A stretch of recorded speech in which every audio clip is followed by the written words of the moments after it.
এখানে আমার ছেলেও আছে, সে ওকেও আমি ধন্যবাদ জানাই আমাকে সহযোগিতা করার জন্য। আর আপনারা যারা এখানে বড় আছেন আমার সবাইকে আমার সালাম জানাই।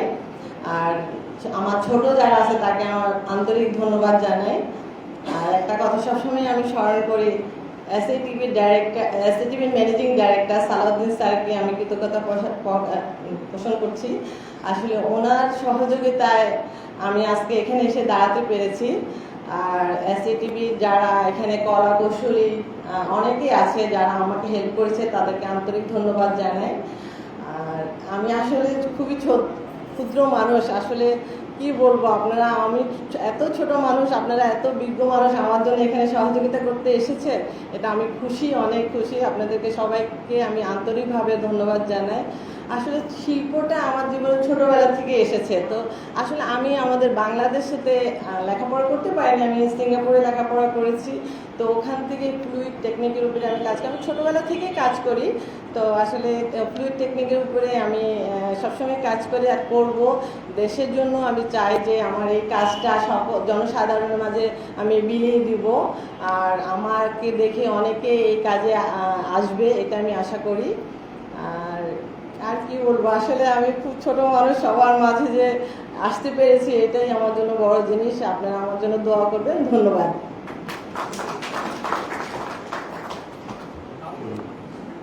শিল্পীর কথা আসলে ভাষায়, মুখের ভাষায় হয় না, আবেগে হয়। যেটি উপরে রাখা আছে সকলের জন্য কিছুক্ষণ পরে উন্মুক্ত হবে, তো সেখান থেকে হয়তো জেনে নেবেন শিল্পী আসলে কিভাবে, কি চিন্তা করে, আপনাদের জন্য কি রেখে যেতে চায়, পরের প্রজন্মের জন্য আসলে কি রেখে যেতে চায়। এবং আমাদের এই প্রজন্ম কেন শিল্পাচার্য জয়নুল আবেদিনের মতো নতুন মানুষ তৈরি করে না বা তৈরি হয় না, বা যদি হয়ে থাকে তারা আসলে সেটি সাধারণ মানুষের সামনে কেন আসে না। স্যারেরা আছেন, স্যারেরাও বলবেন। এই পর্যায়ে আজকের আয়োজনের বক্তব্য রাখার জন্য বিনীত আহ্বান জানাচ্ছি এসএটিভির ডিরেক্টর, আজকের অনুষ্ঠানের বিশেষ অতিথি Shamsul Alam Panthu sir.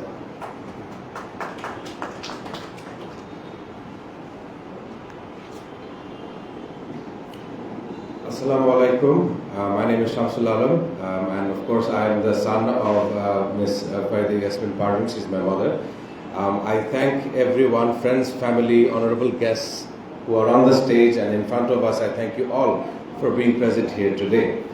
Of course, this is her second solo exhibition. My mother takes pride in her own free time. When she was done raising a son like me, she would pursue her interest of this world of art as we know it. I would like for you to all pray for my family and for my health as well. And I hope to hear from our distinguished guests on stage after me as well. And I'm very proud of my mother. Thank you all for being here once again.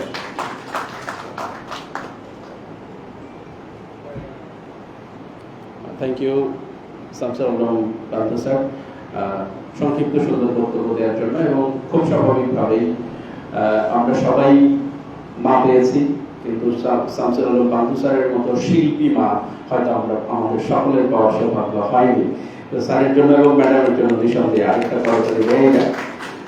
আমি যদি একটু অ্যারিস্টটলকে অথবা ওয়ার্ডসওয়ার্থকে যদি একটু coat করতে চাই, শিল্প নিয়ে যদি ওনারা যেভাবে চিন্তা করতেন, যে শিল্পটা কবিতা সম্পর্কে যেমনটা বলেছিলেন, spontaneous overflow of powerful feelings. আমাদের ভেতরকার যে পাওয়ারফুল ফিলিংস সেগুলো যখন স্পন্টেনিয়াস ওভারফ্লো হয়, তখনই সেটি সামনে কবিতা অথবা সাহিত্য অথবা কোনো কর্ম আকারে আমাদের সাধারণ মানুষের সামনে আসে। সেরকমেরই চিত্রকর্মের দ্বিতীয় প্রদর্শনী, এবং এই প্রদর্শনী নিঃসন্দেহে অনন্য উচ্চতায় চলে যায় যখন ইমেরিটাস অধ্যাপক নজরুল ইসলাম স্যারদের মতো স্যারেরা আসেন, মন্তব্য করেন, কথা বলেন। আমি আর কথা বলবো না, স্যারকে বিনীত আহ্বান জানাচ্ছি স্যার আপনার মূল্যবান বক্তব্য রাখার জন্য।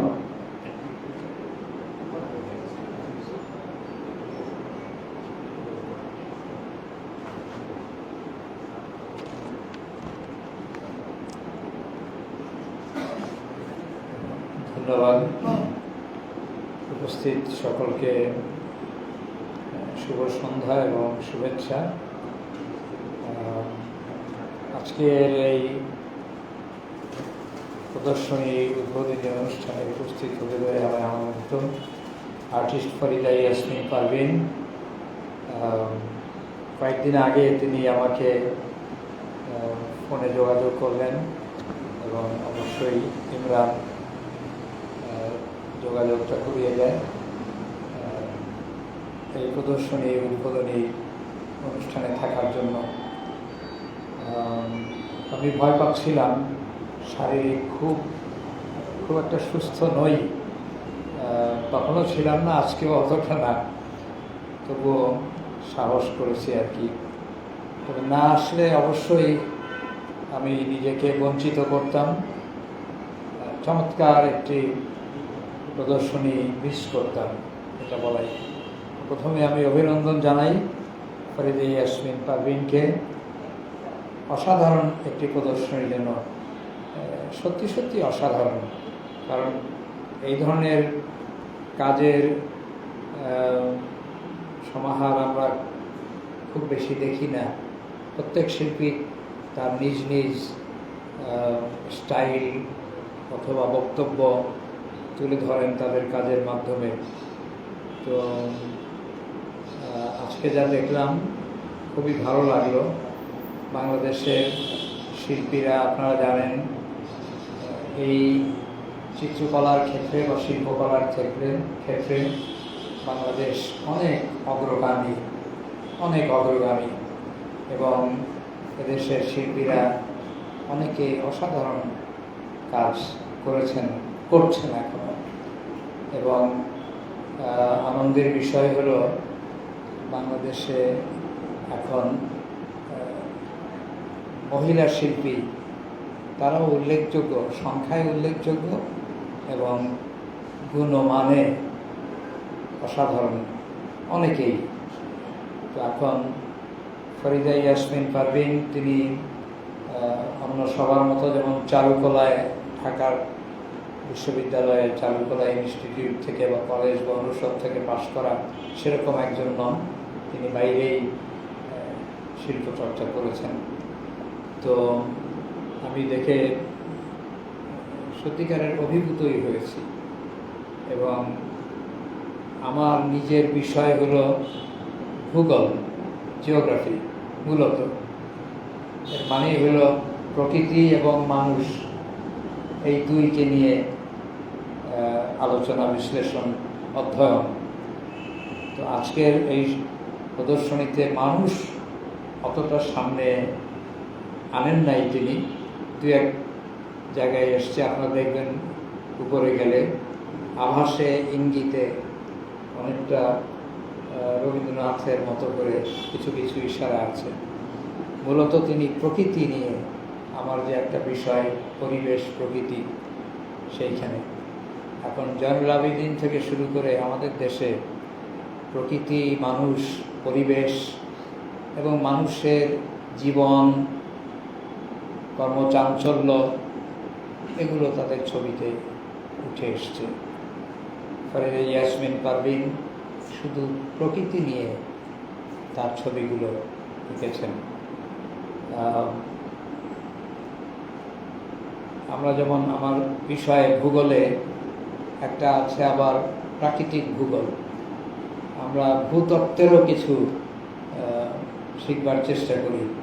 সেখানে দেখবেন নানা রকমের রক্স, পাথর, সেটাকে যদি কেটে ফেলা হয়, তার যে ক্রস সেকশন, প্রোফাইল ইত্যাদি পাওয়া যায়, অসাধারণ সব সুন্দর সুন্দর প্যাটার্ন।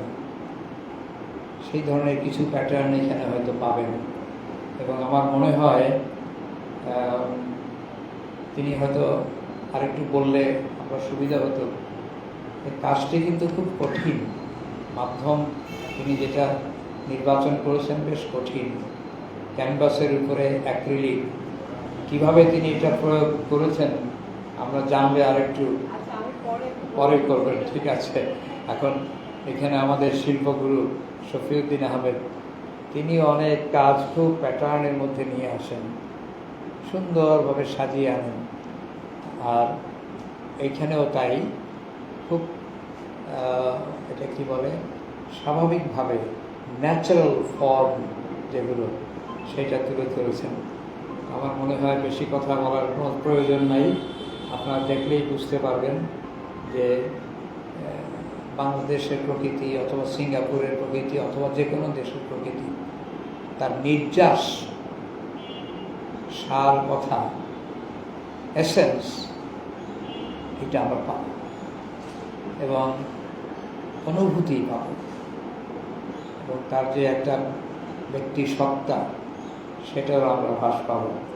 এখানে আমার সাথে আজকে আছেন আপনাদের প্রিয় শিল্পী আবুল বারেক আলভী। তিনি এক ধরনের ছবি আঁকেন, আমার ব্যক্তিগতভাবে খুব ভালো লাগে, আমার বিষয়ের সাথে যায়। বাংলাদেশের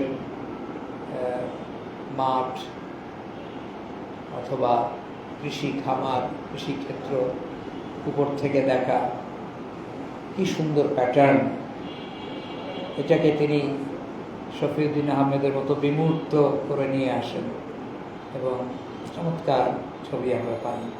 তো যাই হোক, আমাদের আজকে আমরা ভাগ্যবান যে এরকম দুইজন শিল্পীকে একসাথে পাচ্ছি, এবং আরও ভালো, শিল্পী তার ছেলেকে নিয়ে এসছেন, আরেকজন কৃতি ব্যক্তিত্ব, তার মাকে উৎসাহ দিচ্ছেন, তার মেয়ে ওইদিকে দাঁড়ানো ছবি তুলছেন, পড়েন চিকিৎসা বিজ্ঞান, কিন্তু মায়ের এই কাজে তিনি নিশ্চয়ই খুব গর্বিত। এবং আমরা এই পরিবারের সাথে তার স্বামী, তিনিও উপস্থিত, পেছন থেকে সব কী বলে উৎসাহ উদ্দীপনা দিয়ে যান। তো আজকে আর কথা বলবো না, খুবই সুন্দর প্রদর্শনী, চমৎকার সব কাজ, অনেকগুলো কাজ, একটা দুটো না, অনেক। আমি নিজেও মাঝে মাঝে একটু একটা ছবি আঁকি এবং অনেক সময় অ্যাক্সিডেন্টাল, আকস্মিকভাবে কিছু ছবি বের হয়ে আসে, তো কিন্তু এটা চর্চায় থাকতে হয়। আমাদের বক্তা যেরকম বললেন না, শিল্পী হয়েই জন্মায়, আমি সেটা হতে পারি নাই, সেজন্য মাঝে মাঝে চর্চা করি।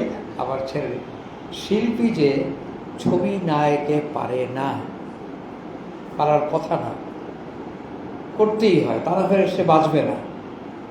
একইভাবে কবি যিনি কবিতা না লিখলে বাঁচবেন না, গায়ক যিনি গান না করলে বাঁচবেন না। তো এটাই তো আসল জিনিস। তো আমরা যারা অশিল্পী বা অকবি, তারা শিল্পীদের শিল্পকর্ম,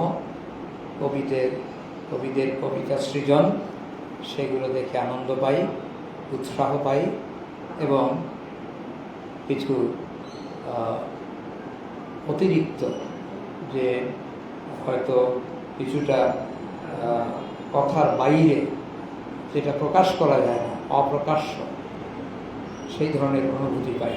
তো আপনাকে অনেক ধন্যবাদ, এবং আমাকে স্মরণ করার জন্য বিশেষভাবে ধন্যবাদ। ধন্যবাদ।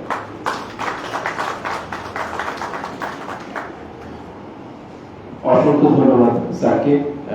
এটি আপনারা শুনেছেন, বলার অপেক্ষা রাখে না। রবীন্দ্রনাথের একটি রেফারেন্স আপনারা সবাই নিশ্চয়ই জানেন। উনি যখন কাউকে বলে দেন যে X or Y or Z, সে বাংলা পারেন, সে একজন বিশ্ববিদ্যালয়ের শিক্ষক হিসেবে তাকে নিয়োগ দিয়ে দেয় প্রশাসন। নজরুল ইসলাম স্যারেরা যখন বলেন কোন একটা প্রদর্শনী, তারা অভিভূত, যারা চিত্র সমালোচকরা যখন অভিভূত হয়, তখন আসলে এর চেয়ে বড় সার্টিফিকেট একজন শিল্পীর জন্য আর কি হতে পারে, আমার অন্তত পক্ষে জানা নেই। সুতরাং নিঃসন্দেহে এই চিত্রকর্ম, এবং এটি বিরল, বাংলাদেশে অ্যাক্রিলিক ফ্লুইড আর্ট বাংলাদেশে খুব বেশি চর্চা হয় না। ম্যাডাম সেটি করছেন, সেটি নিশ্চয়ই অনন্য উচ্চতায় যাবে। আমরা আজকের অনুষ্ঠানের সভাপতি স্যারের বক্তব্য শুনবো, তার আগে আজকের যে আয়োজনের আমাদের শিল্পী, তাদের জন্য কিছু শুভেচ্ছা উপহার রেখেছে। আমি শুরুতেই ম্যাডামকে শুভেচ্ছা উপহার তুলে দেওয়ার জন্য বিনীত আহ্বান জানাচ্ছি। আজকের অনুষ্ঠানের প্রধান অতিথি এমিরিটাস প্রফেসর নজরুল ইসলাম স্যারকে শুভেচ্ছা উপহার তুলে দিচ্ছেন শিল্পী ফরিদা ইয়াসমিন পারভীন।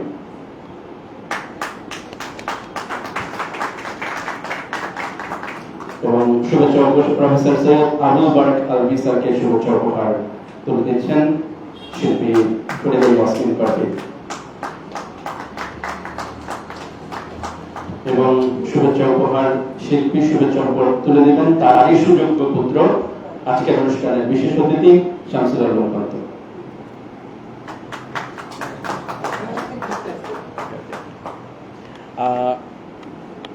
আমাদের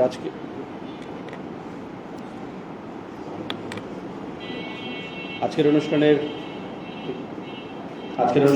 কোরআন তিলাওয়াত করেছেন মুনতাসির মন, শিল্পী ফরিদা ইয়াসমিন পারভীন তার জন্য একটি শুভেচ্ছা উপহার রেখেছেন। শুভেচ্ছা উপহার তুলে দিচ্ছেন মুনতাসির মনের হাতে শিল্পী ফরিদা ইয়াসমিন পারভীন। আসলে যে কোনো শিল্পকর্মই জীবন থেকেই নেওয়া হয়, জীবন থেকে নিয়ে যেগুলো আমরা স্বাভাবিক চোখে দেখি না, আমরা সাধারণ মানুষ যেটি দেখি না, সেটি শিল্পীরা তাদের ক্যানভাসে তুলে এনে আমাদের সামনে উপস্থাপন করে। তখন আমরা অনুধাবন করি যে আসলে প্রকৃতিটা কি, প্রকৃতিকে কিভাবে আসলে ভালোবাসা যায় এবং প্রকৃতিকে কিভাবে উপস্থাপন করা যায়।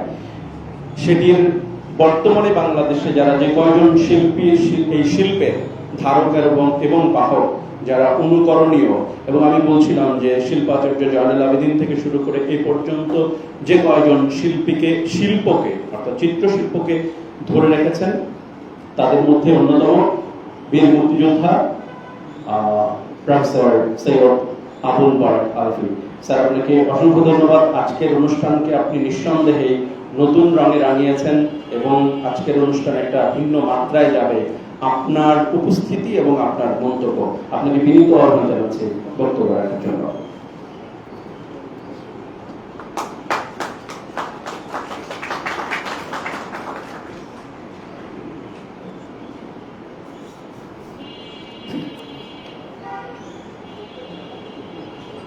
আমার মন্দিরের ভূমিষ্ঠ অতিথিবৃন্দ এবং সামনে যারা আছেন সুধীবৃন্দ, সবাইকে আমার আন্তরিক অভিনন্দন জানাচ্ছি এই প্রদর্শনীতে আসার জন্য।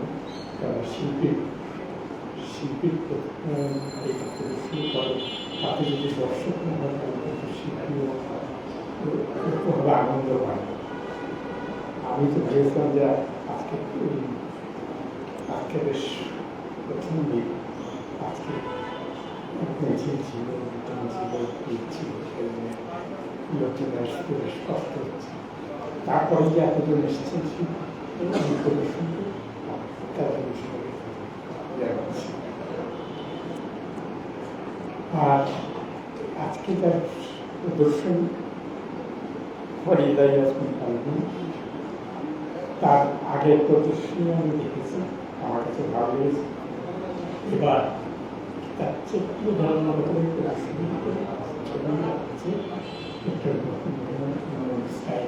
চেষ্টা করেছে এবং আমার থেকেই প্রদর্শনী দেখছিলাম, দেখে আমার ভালো লেগেছে।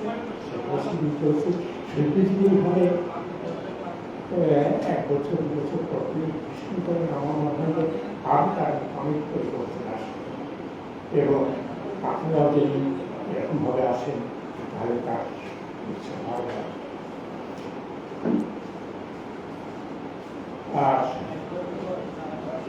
আমার মনে হয় যে ছবিগুলো আমার খুব ভালো লেগেছে। আমার মনে হয় যে যারা দর্শক এসছে তাদের সবই ভালো লাগে। আমার যেহেতু কিছু বলেছে অর্থাৎ আমি আরো বেশি কিছু বলতে চাই। আমি শিল্পীকে যেভাবে কাজ করে যাচ্ছেন সেইভাবে কাজ করে যায় এবং যখন পরিবর্তন করতে ইচ্ছা হবে নিজের ইচ্ছাতেই পরিবর্তন করতে হবে, তাহলে শিল্পকলা গতিটা নিজের নিতে হবে। সবাইকে ধন্যবাদ।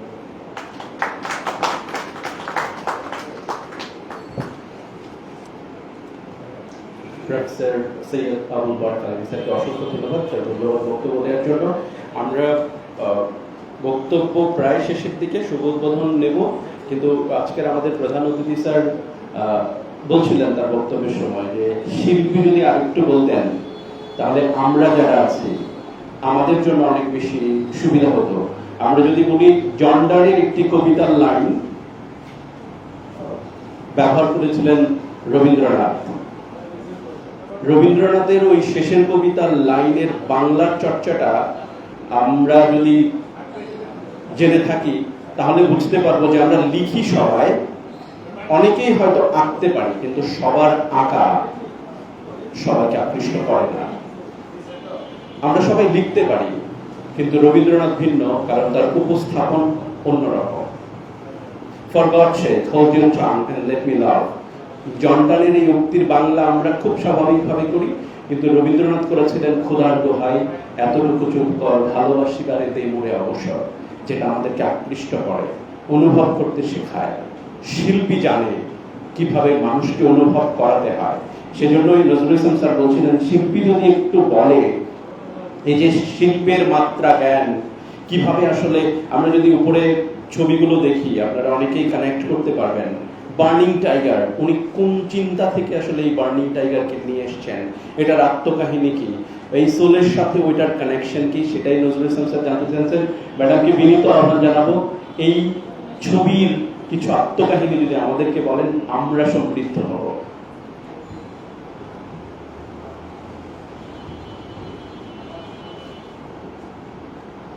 আসলে আমি আপনাদের মাঝে বলতে যে আমি অত ভালো বক্তা না, তাও আমি চেষ্টা করছি। প্রথমে স্যারকে আমি আন্তরিকভাবে ধন্যবাদ জানাই। স্যার আমার কাজটা সম্বন্ধে সবাইকে বলার জন্য অনুরোধ করেছে, এই জন্য আমি আবার বলছি। আসলে আমি ফ্লুইড টেকনিকের কাজ করি। এই কাজটা হলো যখন আমি কাজ করি তখন রংটাকে মিশাতে হয়, মিশিয়ে তারপরে আমি ক্যানভাসে রংটা ঢেলে তারপরে কাজটা করি। আর এটা আসলে বাংলাদেশে কেউ করে না, আমি প্রথম শুরু করেছি। আমি এখানে চারুকলা পড়িনি, কিন্তু আমি ছোটোবেলা থেকে আর্ট নিয়ে আমি চেষ্টা করছি অনেক কিছু করার জন্য। তো এই জন্য সবসময় আমার ভিতরে আর্টের চিন্তা ছিল। সেজন্য আমি যখন সিঙ্গাপুরে যাই, আমি ওখানে 15 বছর ছিলাম। তো ওখানে লাসেল ইউনিভার্সিটির টিচার, আমার টিচার ছিল আগাতা টান। তো ওখানে আমি 4 বছর আর্ট নিয়ে পড়াশোনা করেছি। তো ওইটা নিয়ে আমি বলছি যে আমাদের দেশে এই কাজটা কেউ করে না, আমি বাংলাদেশে গিয়ে এই কাজটা করব। এটা আসলে একটা অনেক সময় কঠিন কাজ। তো আমি বিদেশি রং দিয়ে করে দেখি, জিনিসটা অনেক সুন্দর ফুটে আসে। আমি এখানে সিলিকন ইউজ করি। তো আমি সবসময় করি। আসলে স্যাররা যে বলেছে যারা শিল্পী তারা সবসময় কাজ করতে পছন্দ করে, তা আমিও কাজ করতে পছন্দ করি। স্যারদের কথাটা সবসময় সত্য। তো আমি এইভাবে কাজ করি। কাজটা আসলে সবাই করতে পারে না, এটা অনেক কঠিন কাজ, অনেক ধৈর্য নিয়ে এটাকে রঙগুলো আনতে হয়, তারপরে এগুলো মিক্স করতে হয়, এইভাবে কাজটা করা হয় আর কি। তো আমি আসলে ভালো বক্তা না, তাও চেষ্টা করছি আপনাদের মাঝে বলার জন্য। তো কিছু ভুল ত্রুটি হলে আমাকে ক্ষমা করবেন। বিশেষভাবে সালাউদ্দিন সাদিকে ধন্যবাদ জানাই, সে সুন্দরভাবে উপস্থাপনা করেছে, ওর কথাগুলো আমার খুবই ভালো লাগছে। আর কি বলবো, এতটুকুই। ধন্যবাদ সবাইকে, স্যারদেরকে ধন্যবাদ জানাই। ম্যাডামকে অসংখ্য ধন্যবাদ তার শিল্প কর্মসৃষ্টির পেছনের গল্পগুলো বলার জন্য। সিঙ্গাপুরের রাসেল ইউনিভার্সিটির আগাতা টান যেমন সিঙ্গাপুর থেকে বাংলাদেশের এই ধানমন্ডির শফিউদ্দিন আর্ট গ্যালারিতে উচ্চারিত হচ্ছে, এরকম ফরিদে ইয়াসমিন পারভিনের নামও এখান থেকে বের হয়ে সারা বাংলায় ছড়িয়ে পড়বে, এবং আপনি আপনার অনুসারী তৈরি করবেন, সেটির প্রত্যাশা নিশ্চয়ই আমাদের সকলের থাকবে। এই প্রত্যাশায় আজকের অনুষ্ঠানের প্রধান অতিথিকে আজকের প্রদর্শনী উদ্বোধন করবার জন্য বিনীত আহ্বান জানাচ্ছি, এবং উপরে গিয়ে আমরা ফিরে ফিরে প্রদর্শন উদ্বোধন করব। এখানে উদ্বোধন ঘোষণা করবার জন্য বিনীত আহ্বান জানাচ্ছি নজরুল ইসলাম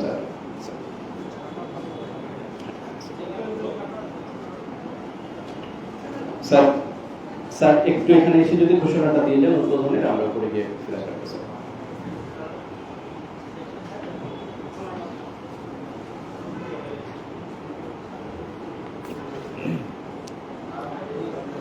আমি অত্যন্ত আনন্দের সাথে আর্টিস্ট ফরিদা ইয়াসমিন পারভিনের দ্বিতীয় solo exhibition colours of nature উদ্বোধন ঘোষণা করছি।